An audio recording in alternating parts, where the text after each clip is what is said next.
time. We dealing with a lot of foolishness, though. We have to be aware the Raven Johnson situation made no sense. We have a front office that is showing consistent malpractice, but it is what it is. It is finally. Caitlin Clark did something at training camp today that very few franchise players ever manage in professional sports. She stepped up to the podium, looked straight into the cameras, and shut down every storyline surrounding her team without even raising her voice once. Training camp has finally arrived at Gamebridge Fieldhouse, and with media in the building and cameras rolling, Clark addressed a storm that had been circling the Indiana Fever over the past week. Draft decisions, tactical adjustments, rotation talk, workload management, fan frustration, and the constant outside noise questioning the team's direction. Instead of feeding the chaos, she delivered a composed, controlled message that cut straight through it. No finger-pointing, no public disputes, no direct call-outs, just calm confidence and clarity about where she stands. She made it clear she's healthy, she's ready, and she's not stepping back from who she is as a player, regardless of outside opinions or internal debates. In doing so, she flipped the entire narrative, making surrounding noise feel overblown and reactive. What stood out most wasn't what she attacked, but what she refused to engage with. And that restraint made her message even more powerful. It was a masterclass in presence and timing, quiet, sharp, and intentional. And by the time it landed, the conversation around her had already shifted without her needing to argue a single point. 100% cleared. I'm 100% go.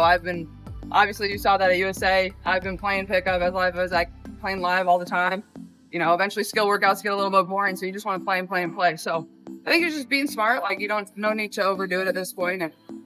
But I think when I'm not in every single rep, I think it's a great. Let's rewind for a moment. Heading into training camp, the Indiana Fever coaching staff and front office had clearly been shaping a specific narrative around Caitlin Clark's role. Through carefully chosen media messaging, they emphasized new roster dynamics, highlighted Raven Johnson's playmaking abilities, and repeatedly framed Clark's workload as something that would be managed, balanced, and gradually increased. Stephanie White spoke about being strategic with practice reps, easing Clark back into rhythm, and distributing responsibility more evenly across the roster. The overall message being presented was controlled and consistent. Protect her minutes, manage her usage, and slowly integrate her into a modified system. But the moment Clark stepped in front of the microphone, that entire storyline lost its grip. In a calm and composed response about returning to floor, she didn't argue or react emotionally. She simply projected confidence, readiness, and control, without directly addressing any of the outside talk. Her presence alone contradicted the narrative that had been built around her, shifting the tone instantly and reminding everyone exactly who drive the energy of this team. Well, I mean, I think, speaking to last year, like, obviously I was in about no reps because I wasn't playing. Right. So, you know, it's hard. It's very isolating to come to practice every single day and spend 2 hours getting treatment and rehab. And then, you know, you come out here and you have to show up and be the best teammate you can be. And I think that taught me a lot about what I can do if I'm not on the court. And She didn't use a single word that suggested hesitation, fragility, or limitation in any form. Instead, her message was clear and direct. She feels great, she's fully cleared, and she's ready to go. She talked about live reps, competitive runs, and the energy of being back on the court. Her focus wasn't on restrictions or careful pacing. It was on winning, competing, and chasing championships. That mindset came through strongly, projecting confidence, intensity, and a sharp competitive edge that stood in contrast to the more cautious tone coming from the coaching staff's public messaging. And this is where it gets important. This wasn't accidental. Caitlin Clark is one of the most media-aware athletes in the game today. She understands how narratives are built, how quotes are framed, and how a single response can shift an entire storyline. When a coach emphasizes careful workload management and a player responds by publicly emphasizing readiness in full-speed competition, that contrast doesn't disappear. It becomes a story. Whether intentional or not, she put herself at the center of that shift. The conversation quickly moved from limitation and caution to confidence and availability, reframing expectations around her role in real time. But to fully understand why this tension exists between Clark and the Fever's approach, you have to consider what shaped it. The reality of last season and the physical strain that forced the organization into a more cautious mindset moving forward. She didn't use a single word that suggested hesitation, fragility, or limitation in any form. Instead, her message was clear and direct. She feels great, she's fully cleared, and she's ready to go. She talked about live reps, competitive runs, and the energy of being back on the court. Her focus wasn't on restrictions or careful pacing. It was on winning, competing, and chasing championships.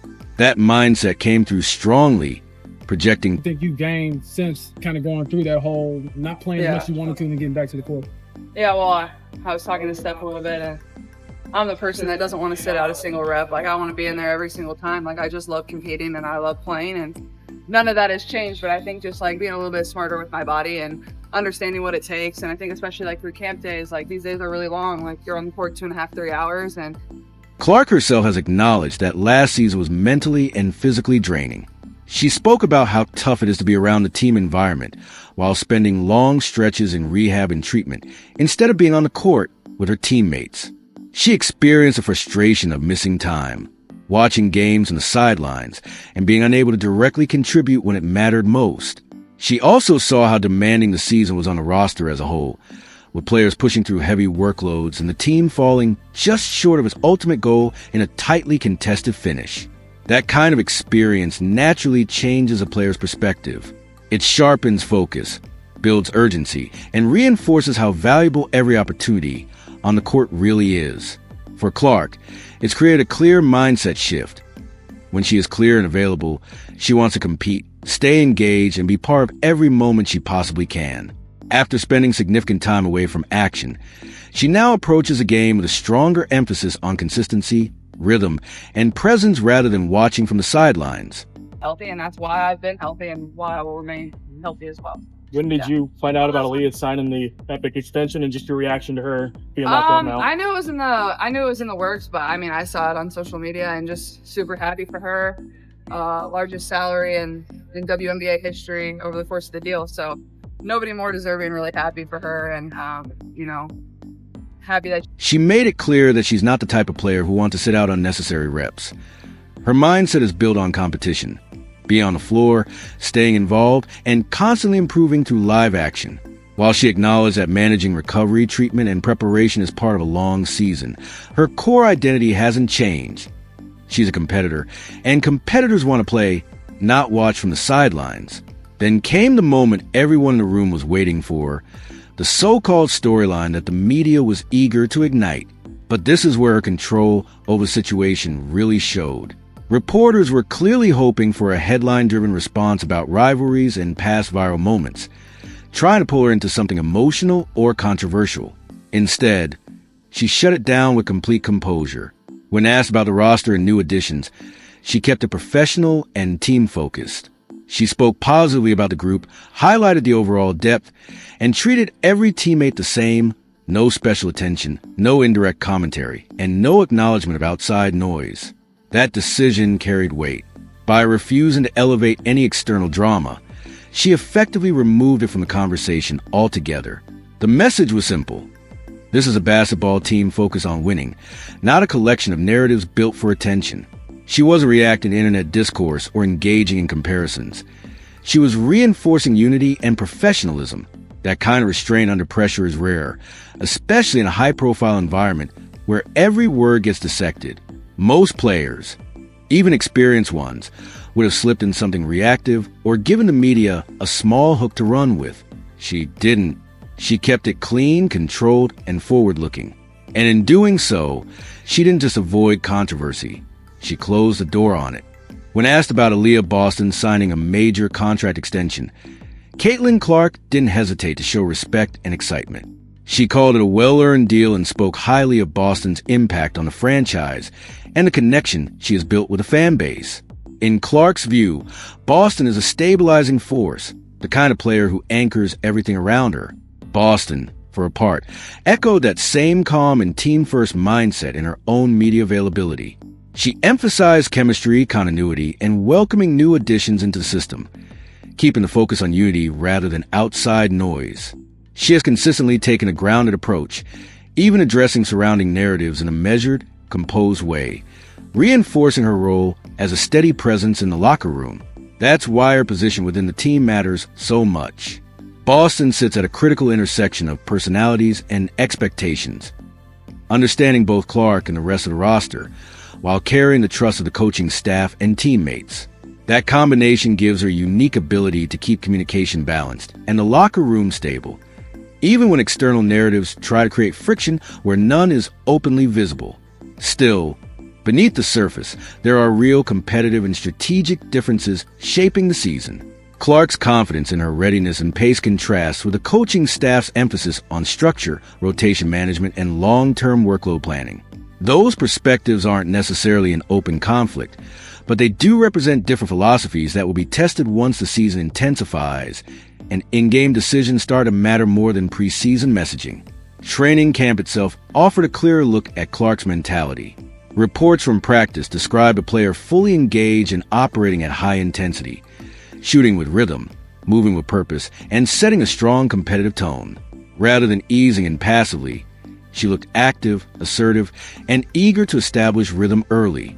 That energy matters because it signals how she intends to approach the season, with pace control and responsibility over the offense.